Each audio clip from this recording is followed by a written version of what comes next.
Welcome to sunshine recipes. இன்றைக்கி நம்ம vanilla ice cream எப்படி பண்ணுறதுன்னு பார்க்கலாம்.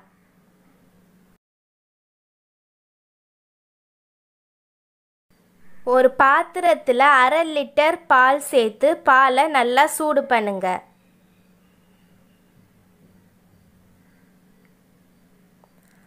பால் நல்லா சூடானதும் அதில் ஒரு 6லேருந்து 7 ஸ்பூன் சுகர் சேர்த்து நல்லா மிக்ஸ் பண்ணுங்க.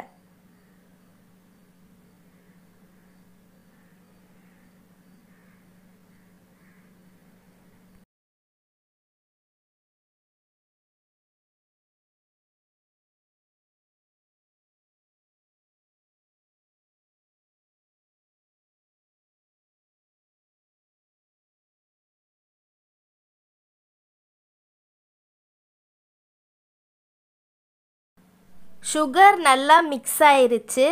இப்போது நான் ஒரு பாத்திரத்தில் 3 ஸ்பூன் கார்ன்ஃப்ளவரும் கொஞ்சோண்டு பாலும் மிக்ஸ் பண்ணி வச்சுருக்கேன். அதை இதில் சேர்த்து நல்லா கலரி விடுறேன்.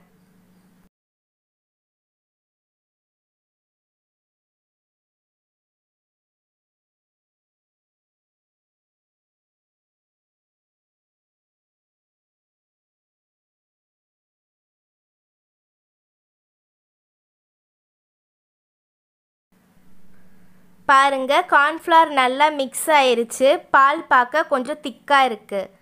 இப்போது அதில் நான் 1 ஸ்பூன் வெண்ணிலா எசன்ஸ் சேர்த்து நல்லா மிக்ஸ் பண்ணிக்கிறேன்.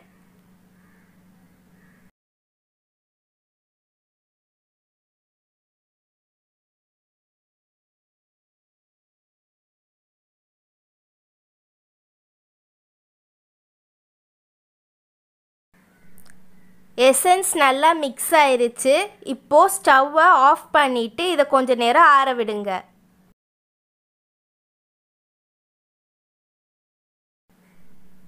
நல்லா ஆறிடுச்சு. இப்போது இதை மிக்ஸி ஜாரில் சேர்த்து ஒரு 20 செகண்ட் நல்லா அரைச்சி எடுத்துக்கலாம்.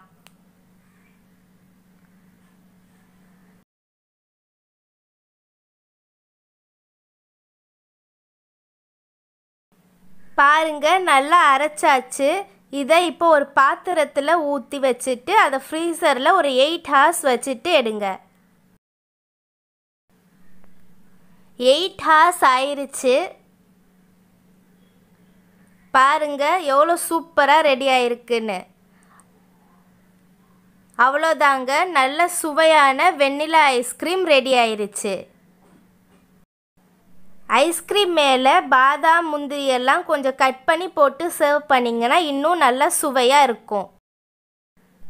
இந்த வீடியோ உங்களுக்கு பிடிச்சிருந்தா மறக்காமல் லைக் பண்ணுங்கள். அதே மாதிரி சப்ஸ்கிரைப் பட்டனை ப்ரெஸ் பண்ண மறக்காதீங்க.